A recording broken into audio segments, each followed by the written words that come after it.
నమస్తే అమ్మా, నేను బాగున్నాను. నా పేరు కాండ్రేగల రవి. నేను అనకాపల్లి నియోజకవర్గం మాది. మాజీ మంత్రి దాడి వీరభద్రరావు గారు శిష్యులు అనమాట. అక్కడ ఏదైతే అనకాపల్లి జిల్లా ఉందో మొట్టమొదట ఒక మార్పు రావడం మొదలుపెట్టింది 2019లో వైఎస్ఆర్సీపీ ప్రభుత్వం వచ్చిన తర్వాత. కరోనా కాలం కొద్ది ముగిసిన తర్వాత ఈ ప్రభుత్వం చేతగాని ప్రభుత్వం అని 2 ఏళ్లకే జనాలందరూ కూడా డిక్లేర్ చేసేశారు. ఇక్కడ మనకి మొదటగా చూసుకుంటే రాజధాని. నేను ఒక అనకాపల్లి అంటే మాది అనకాపల్లి అంటే మాకు విశాఖపట్నం రాజధాని చేస్తానన్నారు. విశాఖపట్నం రాజధాని చేస్తానని అన్నారు కానీ రాజధాని వ్యతిరేకించాం ఆ రోజు. ఎందుకు అంటే విశాఖపట్నం రాజధానికి అనుకూలం కాదు. ఎందుకంటే అక్కడ ఒక నేవల్ బేస్ ఏరియా ఉంది.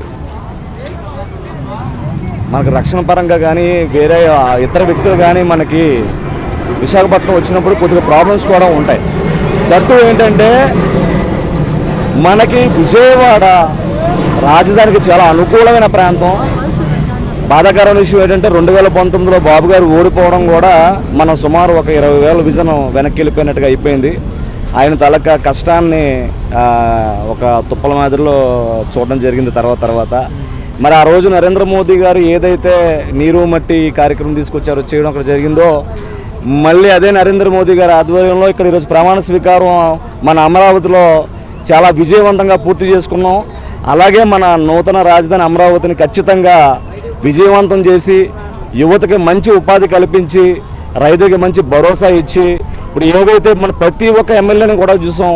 సుమారు 40,000, 50,000, 60,000, 70,000, 95,000 గాజువాక పల్లా శ్రీనివాస్ గారు సుమారు 95,500 చిల్లర మెజారిటీతో ఆయన విజయం పొందడం మనం చూసాం.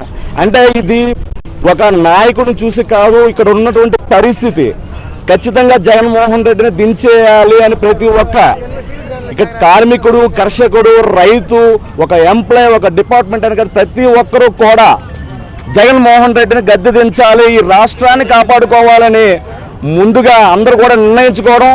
అట్లనే ముందుగా తన పదవి కూడా ఆలోచించకుండా పవన్ కళ్యాణ్ గారు వచ్చి నేను మీతో కలిసి నేను మీకు సపోర్ట్ చేస్తాను, మన రాష్ట్రాన్ని మనం కాపాడుకుందాం అని చంద్రబాబు నాయుడు గారితో కలవడం, అట్లనే మరి తీసుకెళ్లి నరేంద్ర మోదీ గారితో పొత్తు పెట్టడం, ఇవన్నీ కూడా మన ఆంధ్రప్రదేశ్కి కలిసి వచ్చే అంశాలు.